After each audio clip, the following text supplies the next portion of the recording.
കാര്യം ഞാൻ ഓർമ്മപ്പെടുത്തുകയാണ്. ഞാൻ ഇവിടെ ഇന്ന് അസറിന്റെ പരിപാടിക്ക് വേണ്ടിയിട്ട് എല്ലാ ഒരുക്കുന്നതിന്റെ ഇടയിൽ വെച്ച് ഒരു സഹിക്കാനാകാത്തൊരു ദുഃഖ വാർത്ത കേട്ടു. പ്രിയപ്പെട്ടവരെ, എന്താണെന്ന് അറിയുമോ? എന്നോടൊപ്പം 8 വർഷക്കാലം ഒരേ റൂമിൽ വെച്ച് താമസിച്ച് മുഹിമ്മാത്ത് എന്ന മഹത്തായ സ്ഥാപനത്തിൽ പഠിച്ച തൗസീഫ് ഹിമമി അസ്സാദി എന്ന് പറയുന്ന വലിയ ഒരു പണ്ഡിതൻ, ചെറിയ വയസ്സുള്ള എന്റെ വയസ്സുകാരനായ ആ യുവ പണ്ഡിതൻ ഇന്ന് മഗ്രിബ് നിസ്കാരത്തിന് കുറച്ച് മുമ്പ് മംഗലാപുരത്ത് അപകടത്തിൽ വെച്ച് മരിച്ചുപോയി. അല്ലാഹുവേ, നീ സ്വർഗം കൊടുക്കണം റഹ്മാൻ.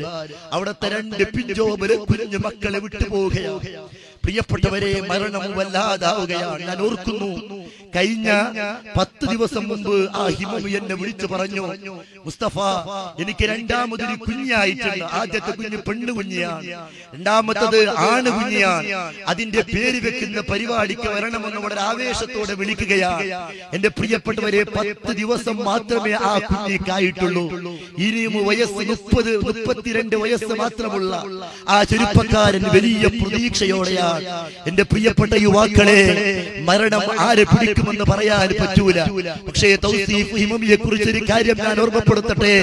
ജീവിതത്തിൽ മാതൃകയാക്കേണ്ട പണ്ഡിതരാണ്. കാരണം അയാളോടൊപ്പം 8 വർഷക്കാലം ഞാൻ സഹവസിച്ച ആളാണ്. ഞാൻ പറയട്ടെ, പഠിക്കുന്ന കാലഘട്ടത്തിൽ തന്നെ ജീവിതത്തിൽ വളരെയധികം സൂക്ഷ്മത പാലിച്ച ഒരു വ്യക്തിത്വമാണ് തൗസീഫ് ഹിമമി. എനിക്ക് ഓർമ്മ വരുന്നു, ചെറിയ പ്രായത്തിൽ ഞങ്ങൾ മുഹിമ്മാത്തിൽ പഠിക്കാൻ പോകുമ്പോഴും അല്ലെങ്കിൽ മറ്റുള്ള യാത്രയിൽ പോകുമ്പോഴും എന്നോട് പറയും, തൗസീഫ്, നിസ്കാരത്തിന്റെ സമയമായാല് ഞങ്ങൾ ബസിന്റെ ടിക്കറ്റ് പൈസ നോക്കേണ്ട ആവശ്യമില്ല, ടിക്കറ്റിന്റെ വ്യവസ്ഥയാക്കുന്ന റബ്ബാണ്. അതുകൊണ്ട് നിസ്കാരത്തിന് ഞങ്ങൾ അവിടെ വെച്ച് ഇറങ്ങണം, നിസ്കരിക്കണം. അങ്ങനെ നിസ്കാരത്തിന് വേണ്ടി എത്രയോ സമയം യാത്രയുടെ പകുതിയിൽ വെച്ച് ഇറങ്ങി അവ്വൽ വക്തിൽ നിസ്കരിക്കണമെന്ന വളരെയധികം കനിഷ്ഠതയുള്ള ഒരു ചെറുപ്പക്കാരനാണ്. എന്ന് മാത്രമല്ല, ജീവിതത്തിൽ വലിയൊരു പ്രതീക്ഷയുള്ള ആളാണ്. ഞാൻ പറയട്ടെ എന്റെ പ്രിയപ്പെട്ടവരെ, കർണാടക SSFന്റെ പ്രതിഭോത്സവ പരിപാടി നടത്തിയപ്പോഴും അതുപോലെ കേരള SSF വലിയ നിലയ്ക്ക് ക്യാമ്പസ് സാഹിത്യോത്സവം നടത്തിയപ്പോലെ കേരളത്തിൽ മിടുക്കന്മാരായ 100 കണക്കിന് ദഅ്വാ കോളേജിലെ പണ്ഡിതന്മാർ ഇംഗ്ലീഷിൽ പ്രഭാഷണം നടത്തിയപ്പോൾ എന്നോടൊപ്പം പഠിച്ചിരുന്ന തൗസീഫ് ഹിമമി ഇംഗ്ലീഷ് പ്രസംഗത്തിൽ 1ാം സ്ഥാനം നേടി.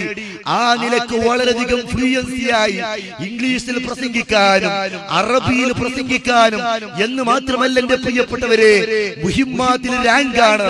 സയ്യിദിൽ അൽഹംദുലില്ലാഹ് റാങ്ക് ഹോൾഡറാണ്.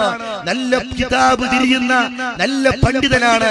പലപ്പോഴും അയാളോട് ഞാൻ ചോദിക്കുകയുണ്ടായിരുന്നു, അല്ല തൗസീഫ് ഹിമമി സാരി അവരുകളെ, നിങ്ങൾ ഇത്രമാത്രം കിതാബ് തിരിയുന്ന ഒരു പണ്ഡിതനായിട്ട് നിങ്ങൾ എന്തേ HH ഒരു സ്കൂളില് അറബിക് ഡിപ്പാർട്ട്മെന്റിൽ നിൽക്കാൻ കാരണം എന്താണെന്ന് ചോദിക്കുമ്പോൾ ആ ഹിമമി പറയുന്ന ഒരു ആശയമുണ്ട് എന്റെ പ്രിയപ്പെട്ടവരെ, നിങ്ങൾ ഓർക്കണം. എന്താണെന്ന് അറിയുമോ? അയാൾ പറയുകയാണ്, എനിക്കുള്ള മുതഅല്ലിമീങ്ങൾ 1-2 അല്ല, 400-ലേറെ മുതഅല്ലിമീങ്ങളാണ്. അയാൾ HH സ്കൂളിൽ കയറിയതിന് ശേഷം അവിടുത്തെ കമ്മിറ്റിക്കാരോട് പറഞ്ഞ് സ്ത്രീകൾ പഠിക്കാനായി മാത്രം പഠിക്കാനായി മാത്രം ഒരു ദഅ്വാ കോളേജ് ഒക്കെ അയാള് നിർമ്മിച്ചു. അൽഹംദുലില്ലാഹ്, അതിനൊക്കെയുള്ള എല്ലാ നിലക്കുള്ള സപ്പോർട്ടുകൾ ചെയ്തു. മംഗലാപുരത്ത് സുന്നത്ത് ജമാഅത്തിന്റെ അടിസ്ഥാനത്തിൽ കുട്ടികൾ ഹിഫ്ദ് പഠിക്കാനായി ഹിഫ്ദുൽ ഖുർആൻ കോളേജ് ഒക്കെ അയാൾ സൗകര്യം ചെയ്തു. അങ്ങനെയുള്ള ഒരു വലിയ പ്രതീക്ഷയുള്ള പണ്ഡിതനാണ്. അല്ലാഹുവേ, അവിടുത്തെ ദറജ നീ ഉയർത്തി കൊടുക്കണം റഹ്മാനെ, ഖബർ സ്വർഗ്ഗത്തോഫാക്കി കൊടുക്കണം റഹ്മാനെ.